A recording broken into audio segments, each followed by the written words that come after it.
We call upon the ancient spirits. Bring forth the power.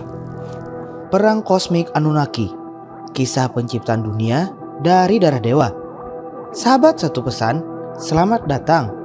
Pernahkah kalian bertanya-tanya bagaimana alam semesta ini tercipta menurut peradaban kuno? Bukan dari dongeng biasa, bukan pula dari kisah yang sering kita dengar. Kali ini kita akan menyelami salah satu mitologi penciptaan paling kuno dan yang paling epik yang pernah ada. Sebuah kisah yang melibatkan dewa-dewi primordial, peperangan kosmik, dan pengkhianatan yang mengguncang dasar-dasar eksistensi itu sendiri. Siap untuk mendengarkan kisah asal-usul manusia yang paling brutal, yang lahir dari darah dewa yang dikhianati. Ini bukan sekedar mitos, ini adalah Enuma Elish, kisah penciptaan dunia dari peradaban Mesopotamia. Sebelum aku melanjutkan cerita ini, jangan lupa untuk subscribe, like, dan share video ini. Baik, mari kita lanjutkan. Kisah-kisah ini bukan hanya cerita pengantar tidur. Mereka adalah cerminan dari keyakinan, ketakutan, dan pemahaman orang-orang kuno tentang dunia. Memahami Enuma Elish, misalnya, memberi kita wawasan mendalam tentang bagaimana orang Babilonia kuno memandang hierarki kekuasaan, hubungan antara dewa dan manusia, dan bahkan asal-usul kota mereka sendiri.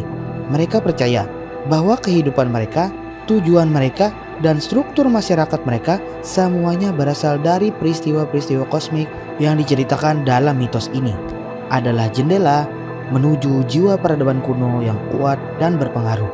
Selain itu, tema-tema yang ada dalam mitos ini seperti konflik antar generasi, ambisi kekuasaan, dan asal-usul penciptaan masih relevan hingga hari ini. Mesopotamia bukanlah nama negara, melainkan sebuah wilayah bersejarah yang terletak di Timur Tengah, sebagian besar di negara Irak modern, serta mencakup sebagian Suriah, Turki, Kuwait, dan Iran. Nama Mesopotamia sendiri berasal dari bahasa Yunani.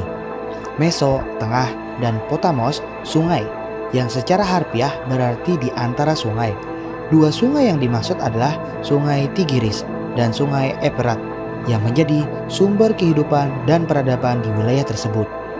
Dari sinilah muncul konsep Anunnaki, sebutan untuk para dewa dalam mitologi Mesopotamia. Jika dalam mitologi Yunani ada Olympians dan dalam mitologi Nordik ada Aesir, maka di Mesopotamia ada Anunnaki. Mereka adalah para dewa yang diyakini mengendalikan takdir manusia dan alam semesta. Namun, perlu diingat, kisah penciptaan Anunnaki ini tidak tunggal. Setiap kota dan peradaban di Mesopotamia seperti Sumeria, Akkadia, dan Babilonia memiliki versi cerita mereka sendiri yang unik. Kisah-kisah ini sebagian besar ditemukan pada tablet tanah liat yang diukir dengan tulisan aksara paku. Sayangnya, banyak yang tidak utuh atau hilang, meninggalkan misteri yang belum terpecahkan. Dalam video kali ini, kita akan fokus pada salah satu versi yang paling terkenal dan paling epik, Enuma Elish, atau 7 tablet penciptaan dari Babilonia kuno. Kisah ini adalah sebuah epik yang menceritakan kebangkitan Dewa Marduk dan bagaimana ia membentuk dunia dari sisa-sisa kekalahan musuh-musuhnya.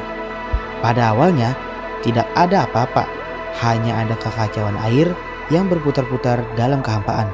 Dari pusaran air yang kacau ini muncul dua entitas primordial, Apsu, sang dewa air tawar, dan Tiamat, sang dewi air asin. Mereka adalah dua kekuatan pertama yang ada di alam semesta. Dari persatuan mereka, lahirlah para dewa-dewi muda, satu demi satu memenuhi kekosongan dengan keberadaan mereka.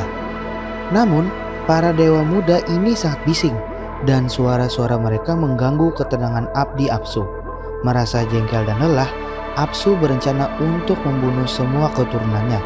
Dia berdiskusi dengan penasihatnya, Dewa Mumu, yang menyarankan untuk menghabisi para dewa muda itu secara diam-diam.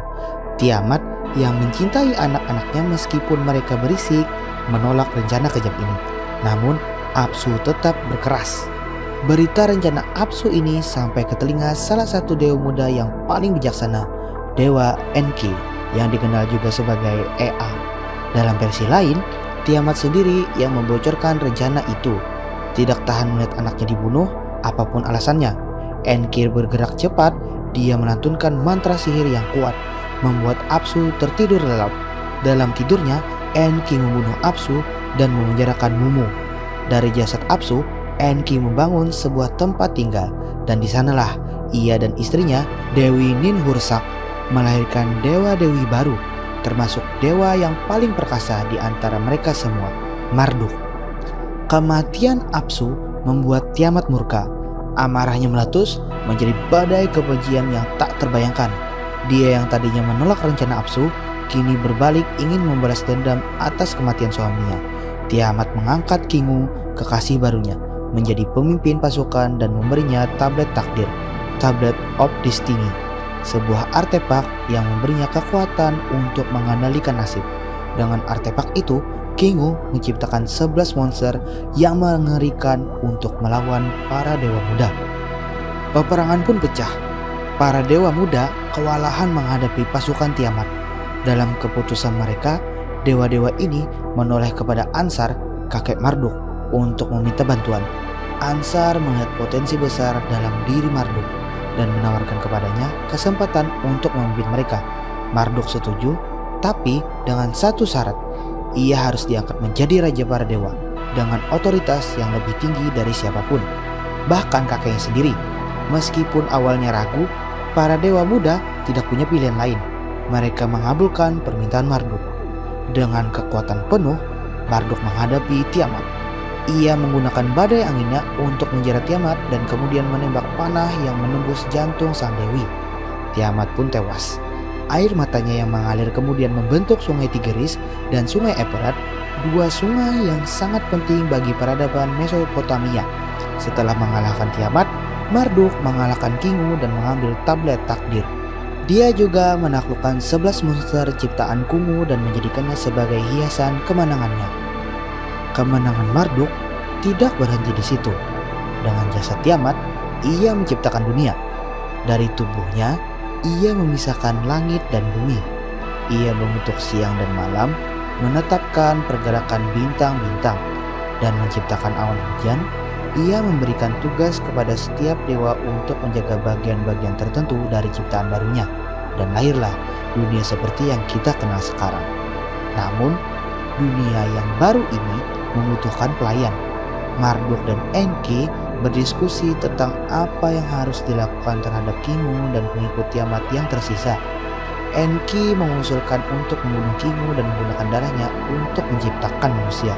Dengan darah Kingu, manusia pertama yang disebut dulu diciptakan. Tugas manusia melayani para dewa, membangun kuil untuk menyembah mereka, dan menjaga bumi. Dengan selesainya penciptaan manusia, Marduk membagi dewa menjadi dua kelompok, dewa langit dan dewa bumi. Mereka pun mulai membangun kota-kota megah seperti Babilonia dan kuil-kuil agung untuk memuja Marduk sebagai raja mereka. Kisah Enuma Elis ini sungguh mengagungkan Marduk, menjadikannya dewa terkuat dan paling penting di mata orang Babilonia.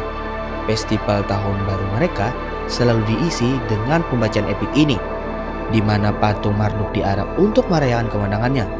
Popularitasnya sangat besar, bahkan mengalahkan dewa-dewa Sumeria sebelumnya.